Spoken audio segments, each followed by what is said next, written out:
What happens when a British guy steals a bunch of rubber tree saplings, plants them in Europe, and creates a monopoly on the majority of the planet's rubber supply? Well, a multi-millionaire from the auto industry decides to make a midwestern city in the middle of Brazil to grow his own rubber trees. That's what happens.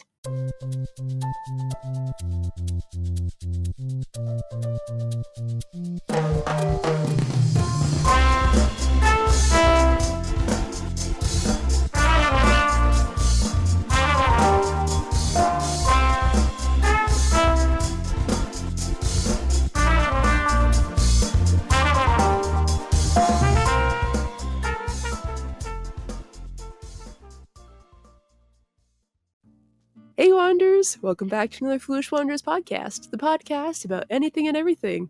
Today, we are going to be talking about Fordlandia. And Kendra, have you ever heard of this? I don't know. Okay, she's No. shaking her head no. Okay, so what did you say you thought it was before we started? I thought it was gonna be like a Ford, like the automaker, like a Ford, like a Disney World for Fords, or like an amusement park that was Ford themed, or It maybe sounds like a weird spin-off of the TV show Portlandia, but it was Fordlandia. So Yeah, those all are good my guesses. assumptions. Yeah, From the very intro, good. it sounds something more devious. Just a little bit. So, I actually heard about this. I believe I was watching Travel Channel, and it was like history of the abandoned or something. And this popped up, and I thought it was fascinating. And I did a little deep dive, kind of, on Fordlandia, and it is about Henry Ford and the Ford Motor Company. So you were correct there, Kendra. Okay. Yay. Points, snaps in the chat, snaps.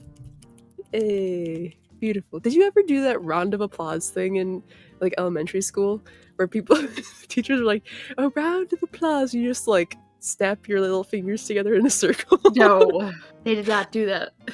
Okay, yeah, that's a unique experience probably from my school. Public school? Public school, yeah. Okay. It's like elementary school. Yeah, I suppose because they didn't want like 30 little kids clapping and snapping. Because like kids just like bash their hands together. Yeah, they would never stop. Yeah. Yes. Okay, shall we dive into Fordlandia? Yes, let's get started. Alrighty. So in the early 20th century, the Netherlands and England had dominance over the world's market for rubber production, with plantations in the East Indies. Although the rubber tree, apologize for if I butcher this technical name, Hava brasiliensis. Ooh, with the Latin like scientific word for it? Yeah, it is. Yep, scientific. Okay. There you go. That's the definition I was thinking of. Was native to the Amazon, and 70,000 seedlings were taken from Brazil by Henry Wickham of England in 1876. He then brought them to the East Indies for cultivation. This effectively robbed Brazil of its position as the #1 exporter of rubber in the world. The dominance of the Eastern rubber over the world supply became especially obvious with the Britain-Stevenson Plan in 1922, which attempted to establish the world price of rubber much higher than the cost of production. Because 3/4 of the rubber imported into the United States was used for the automobile industry. This includes Henry Ford, who was benefiting from a major boom in the auto industry. His company was selling thousands upon thousands of cars and needed massive amounts of rubber to make their tires. The US government and the private sector started looking for new locations for plantations to bypass the unfair prices set by the British. Ford's idea? Create the world's largest rubber plantation in the middle of the Amazon forest, which, after all, is the native habitat for the rubber trees. Okay. Which, I mean, like, in theory, it's a good idea, right? Bring it back to where they're from, make a little bit of money, a lot of money. Okay, so one such American businessman that had begun looking for other ways to obtain rubber was none other than Henry Ford. So in 1923, a United States government survey named the Amazon as the ideal location for producing rubber. This greatly influenced Henry Ford to commission his own independent study of the Tapajos River Valley in 1926. On July 21st, 1927, he was given a free land concession of 1 million hectares, or 2.5 million acres. It's a lot of land. Oh my goodness. Right. A lot of land. How big is that? Let me Google a translation. It's close to 4,000 square miles. Okay, so according to ChatGPT, 2.5 million acres is about 3,900 square miles, which is nearly the size of Connecticut. Oh, wow. Yeah. Just a little bit of land to grow your rubber plantation. That's crazy. Okay. All right, so he got this land with a deal that he said he was to pay 7% of his annual profits to the Brazilian government and 2% of annual profits to local municipalities after 12 years of operation. So basically, like, they'd be getting money off this again. But like nothing.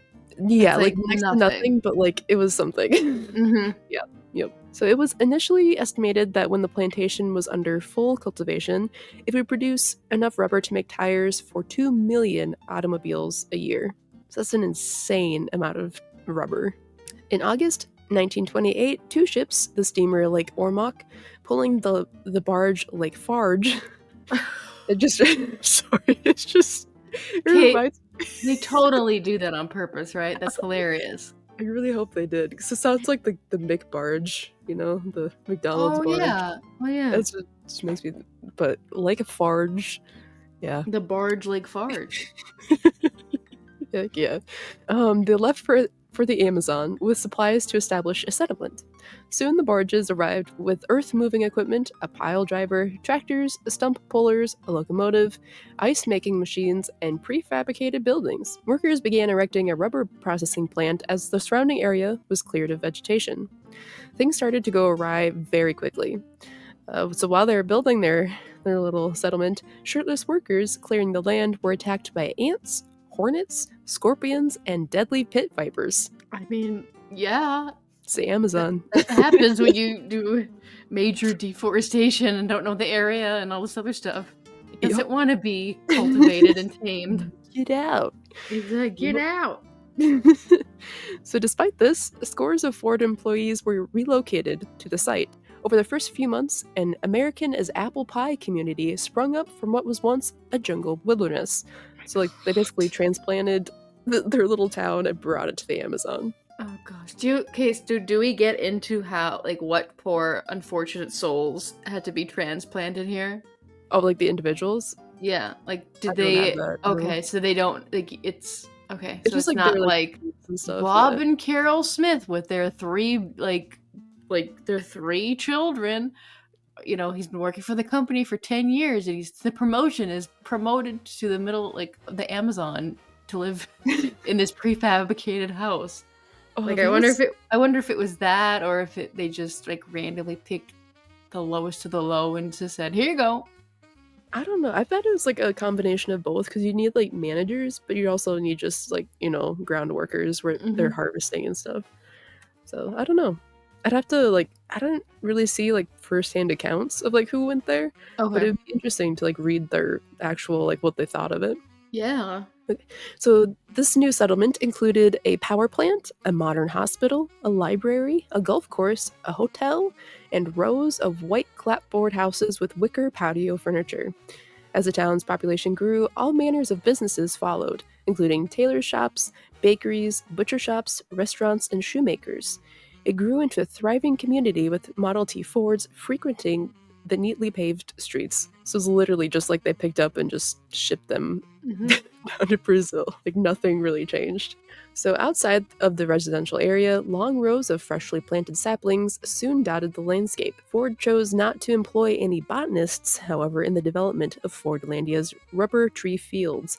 Instead, he relied on the cleverness of his company engineers. Do they know why he didn't hire any botanists or he just didn't think of it? He just thought like I my engineers can I do whatever they can do, like their brain power can solve this. They've done I think the that's what it was. It was just like Okay. he was just like, I think my engineers are smarter than botanists, and I know what I'm doing. I think Okay. that's what it was. Having no prior knowledge of rubber raising, the engineers made their best guess and planted about 200 trees per acre, despite the fact that there were only about 7 wild rubber trees per acre in the Amazon jungle. Okay, that So seems they're like, stupid. it's very stupid. Like they're like Jam-packing it. choking each Okay. other out. They're just like sucking the nutrients from each other. So the plantations of East Asia were packed with flourishing trees, so the ones like that the Europeans came and took. So it seemed reasonable to assume that the tree's native land would just be as accommodating. So they're like, okay, this worked in East Asia. We're going to transplant that to the Amazon. Completely different environments. So the Danish sea captain Enard Oxholm, I believe is how you say it, who led the expedition, became the first manager of the plantation, although he had no prior agricultural experience. The first order of business was to clear the jungle before the buildings could be erected. Local Portuguese were hired to help, and the small settlement of Boa Vista, which was later renamed Fordlandia, had begun. I like Boa Vista more. I do too. That sounds more tropical. Boa Vista. And like higher end. Yeah. Boa Vista. Yes! Sounds like a vacation spot instead like of like a carnival. Carnival. Yeah, sounds like a horror movie. So interest throughout Brazil in Ford's new plantation was high. The natives had high hopes that Ford could bring the rubber industry back to Brazil. Ford's commitment to hire Brazilians for the majority of the work further enticed the country. Wages for the employees were good, at least compared to what they were accustomed to, and compared to what those hired to do the same work for other companies were receiving in the Far East. So compared to the typical pay of 20 cents per day in the Far East, Ford started out by offering workers 35 cents a day and providing them with free food, shelter, and medical care. Along with free housing, the workers were provided with the community pool, a hospital, tailors, shops, restaurants, and shoemakers. So That's a good deal. It's a really good deal in theory. Yes. We'll get into why it fell apart.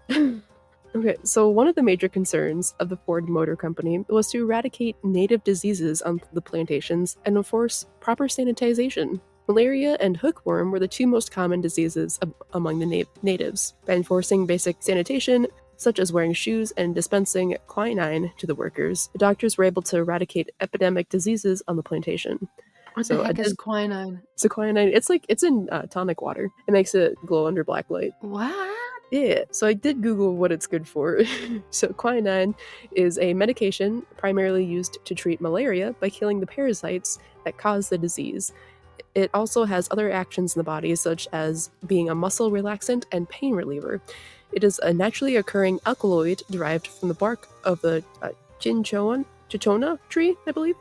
Yeah. So you're saying this is in tonic water? Mm-hmm.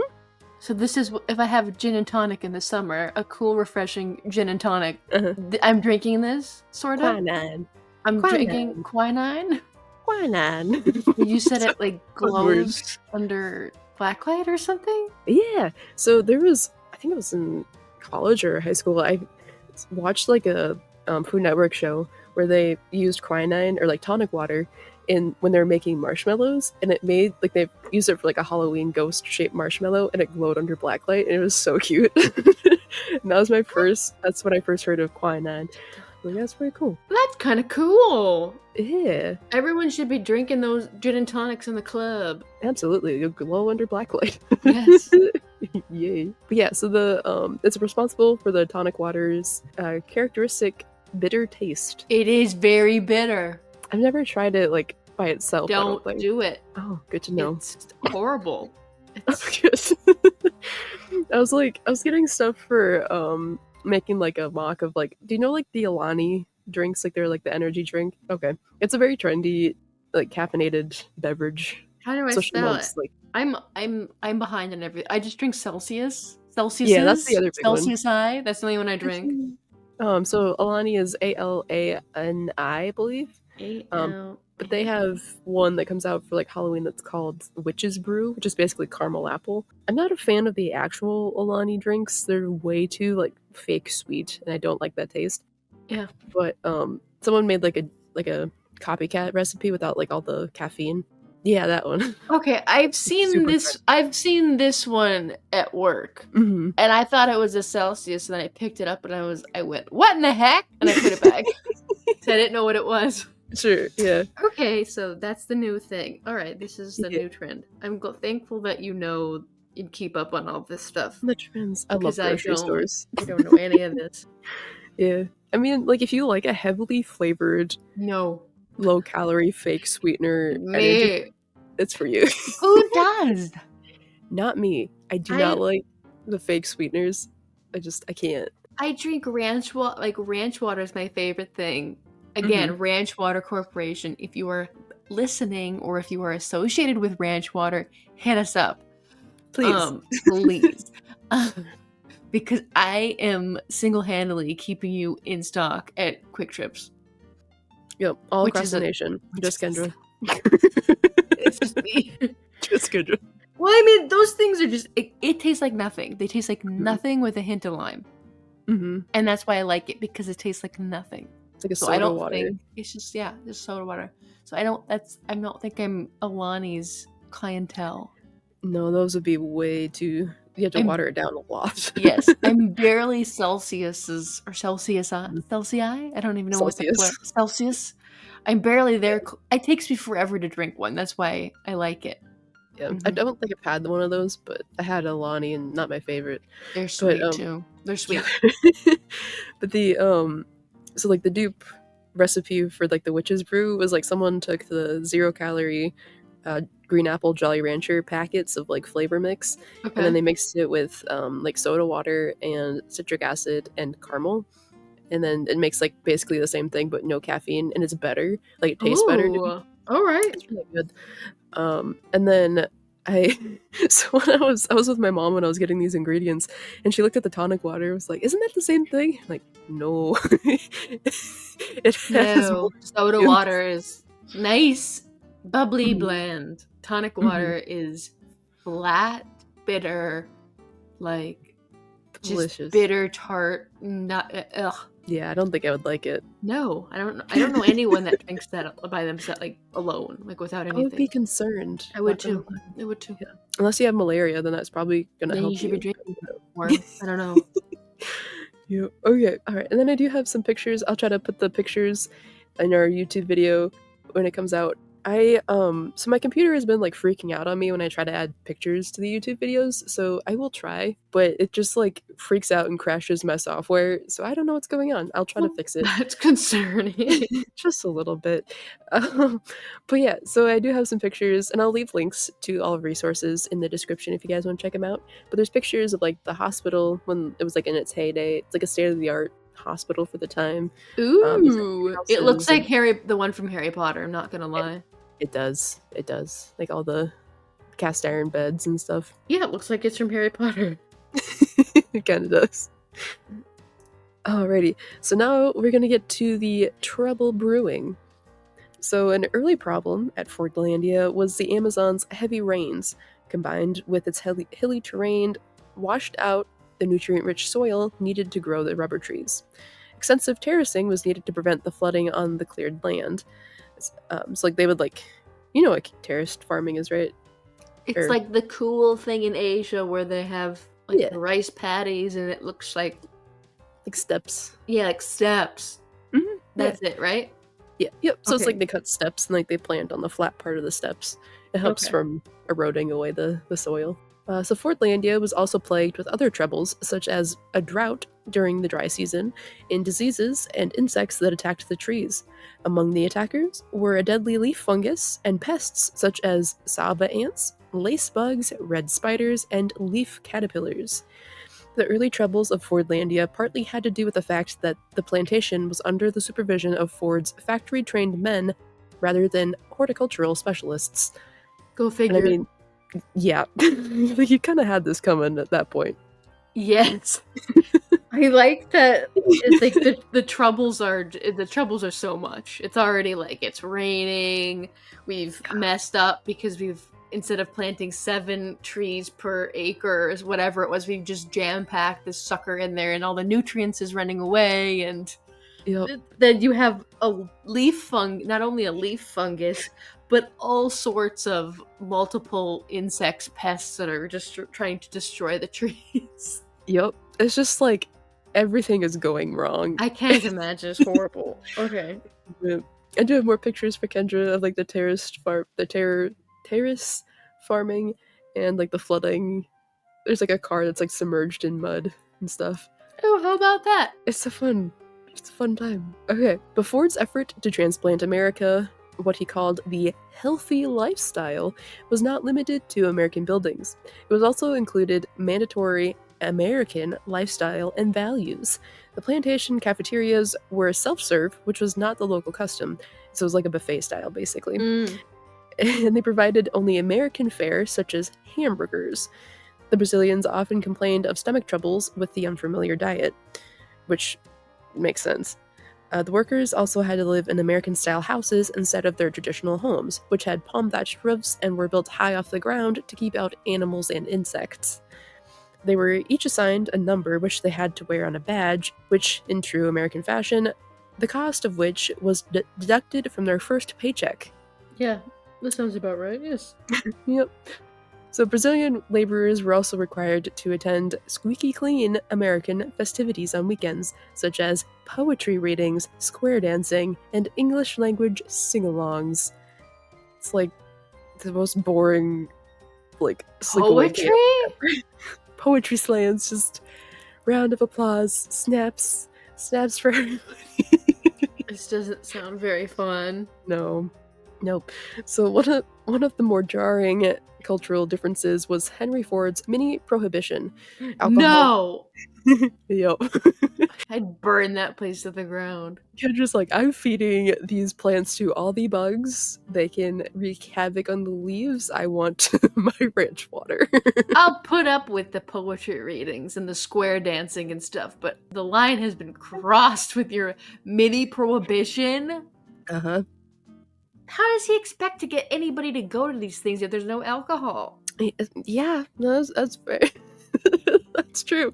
Like, even in, like, today, there's, like, alcohol everywhere. Yeah. I don't know. So alcohol was strictly forbidden inside Fordlandia, even within the workers' homes. If you were caught enjoying even one libation, you were at risk of immediate termination. This That's led to fine. some I'm going to industrious... GM. Okay, this is good. They don't live in the Amazon yet, so that's good. Yep.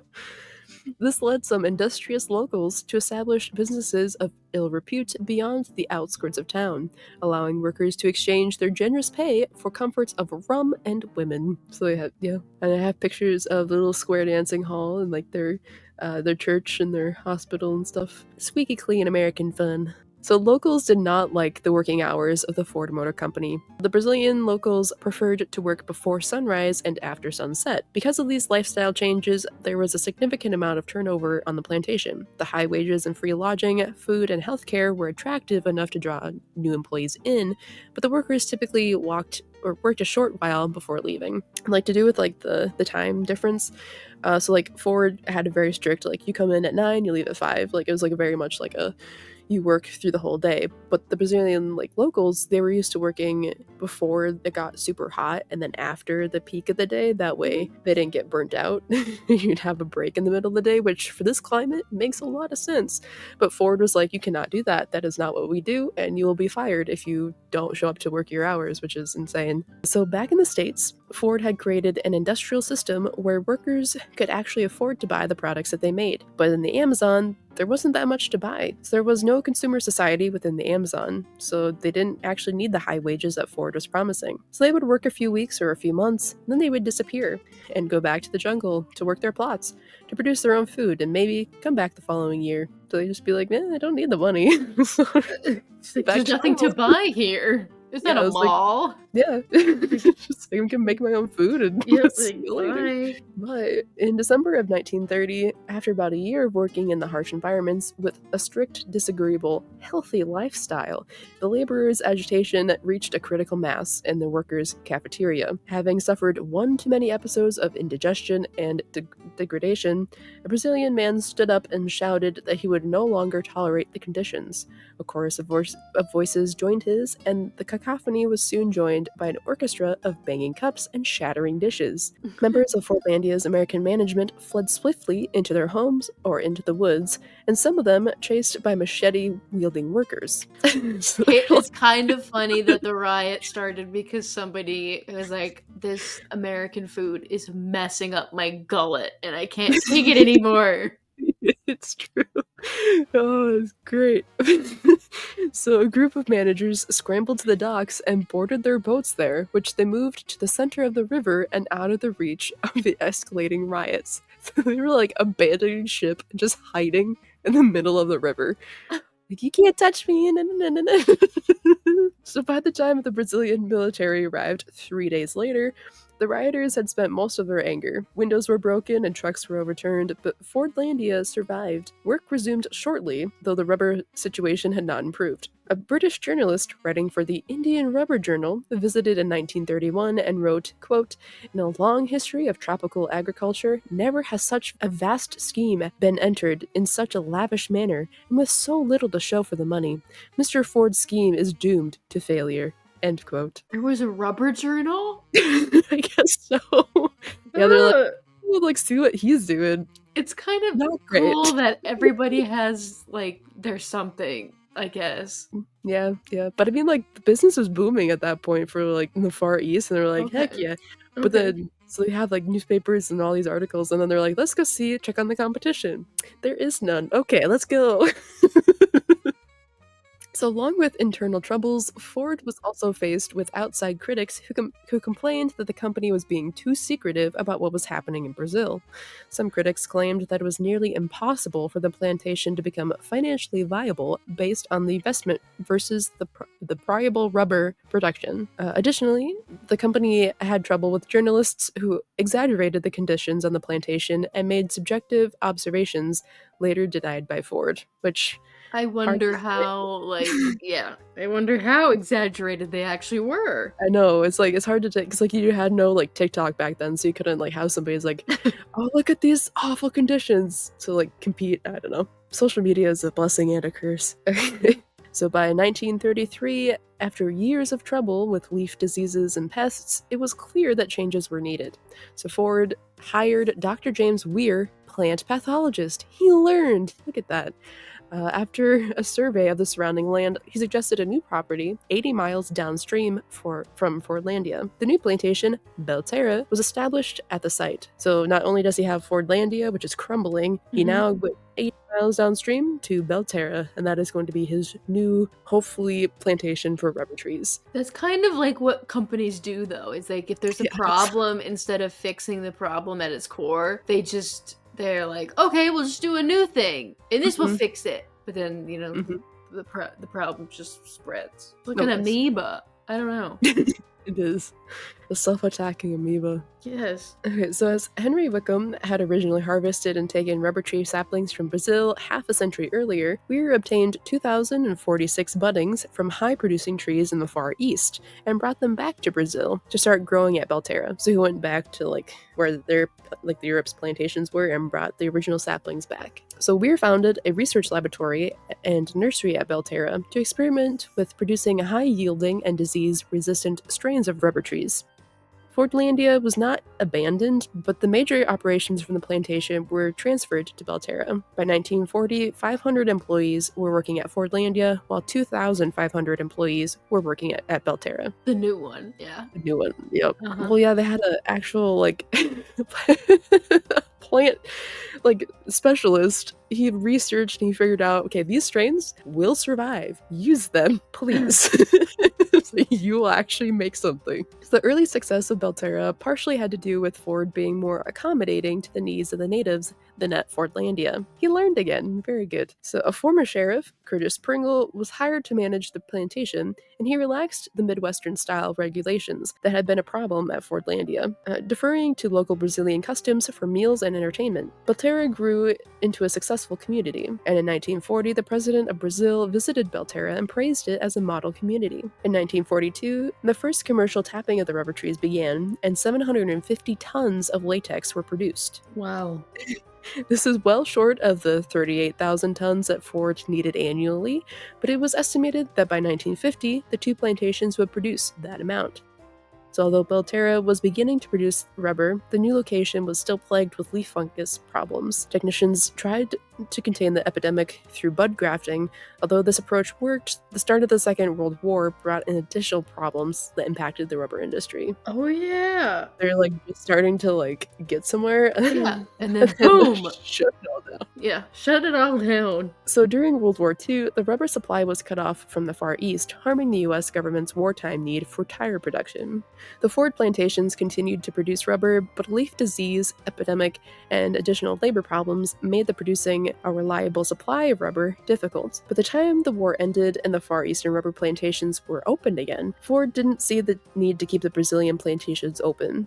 So for a mere $250,000, Ford gave up his rubber interests in the Amazon to the Brazilian government. The plantations were put under control of the Brazilian Northern Agronomical Institute, and the legacy of Ford in the jungle was brought to an end.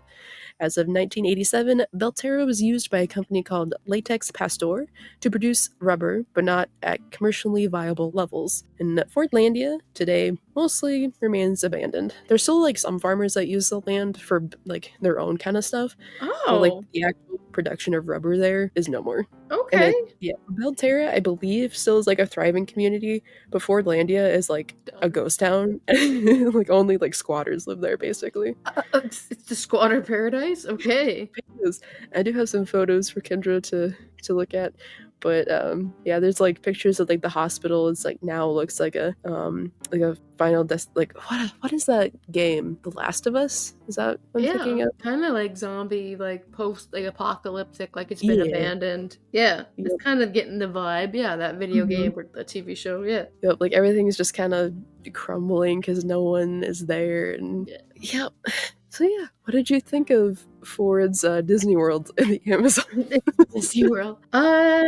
It's definitely an interesting, like scheme, like Hmm. business scheme. Yep. Because Google, there's plenty of other companies that do this, but my example right now I'm thinking of is Google is kind Okay. of, and then I think Tesla, aren't they doing like their own little town, like in Austin? It's called like Star Town or Star City or some stupid name, whatever. Maybe. But it's like supposed to be like a communities for the employees. That's, Okay. like, oh, it's a community next to work and we're going to provide you with all the stuff. So like Hmm. Google does like the free breakfast and the free food, and they have the nap huts and all this other like Hmm. amenities that are in the building to try to Yeah. promote you from leaving, so you work longer hours or you come. Yeah, so Yeah. I it's think smart, but it is, yeah. On the business side, yeah. yes.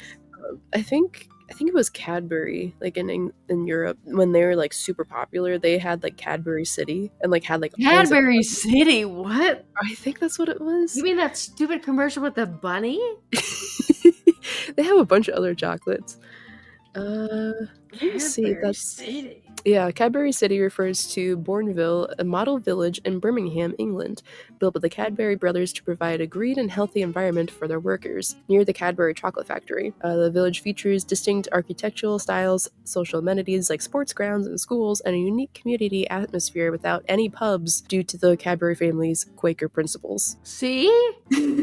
That sounds interesting. Yeah, Cadbury City. I think that's the one I'm thinking of. I don't know, but there's like a huge like chocolate factory that I remember seeing like on Travel Channel again, that they built like their whole like little community, and that's where they worked, and they're just like right down the street from the factory. So Mm-hmm. yeah, it works. Okay, and then if for listeners, if they're interested, Tesla's little town is called Snailbrook in Texas. Snailbrook. It's Elon. Elon names these things such stupid things. I don't know. Yeah, I do. Yeah. I mean, he could have gone with like Teslaopolis or something. He I don't. I mean, he named his son like with numbers, What so goes on in his brain? I don't know, and I don't care. But I just remember hearing that, and I went, "What?" that makes zero sense. I went, Have a good "Okay." time. Oh goodness. But yeah, some resources for this episode were damnit'sinteresting.com, edgeeffects.net, 99percentinvisible.org, thehenryford.org, and the briandenton.com. So I'll leave again like all the links to the articles I used in the description. That way you guys can check them out and look at pictures and stuff. I thought it was an interesting episode. I like stuff like that. Thank you. Yeah, I thought it was like I was actually like looked into it. I'm like, this is actually pretty interesting. Mm-hmm. Would you go work at Fordlandia if you? No. You're like, I don't feel like risking my life going all the way to the Amazon to work at That, uh that, and then yeah, like no. That's just I don't know. I don't like any of that. Yeah. No, I'm not going to a different country that I'm not used to, and then have to live there, and then try to make it America Yeah, instead of how it's it's been. And I don't know. yeah. Yes. Yeah, because like even like their houses, like they built them off the ground for a reason, and For a Ford was like, we don't need They're that. like, "No," you're like, "We're Americans, we know what's best on the Uh-huh. ground." And then everyone's Oh, that's infested it. with hookworm and the animals and insects and snakes in your toilet and all this other stuff, and then yeah. So, no, I'm not doing that. Nope, nope. I would never. No, no. All right, Wanderers, thank you so much for joining us for another Foolish Wanderers podcast. We hope you enjoyed. If you have any suggestions for any future episodes, please feel free to contact us or email us at fwplisteners@gmail.com. And as always, new episodes of the FWP are released to wherever you get your podcasts from, including this place that you are listening to right now. Yee. All right, Wanderers, thank you so much for listening. We'll see you guys next time.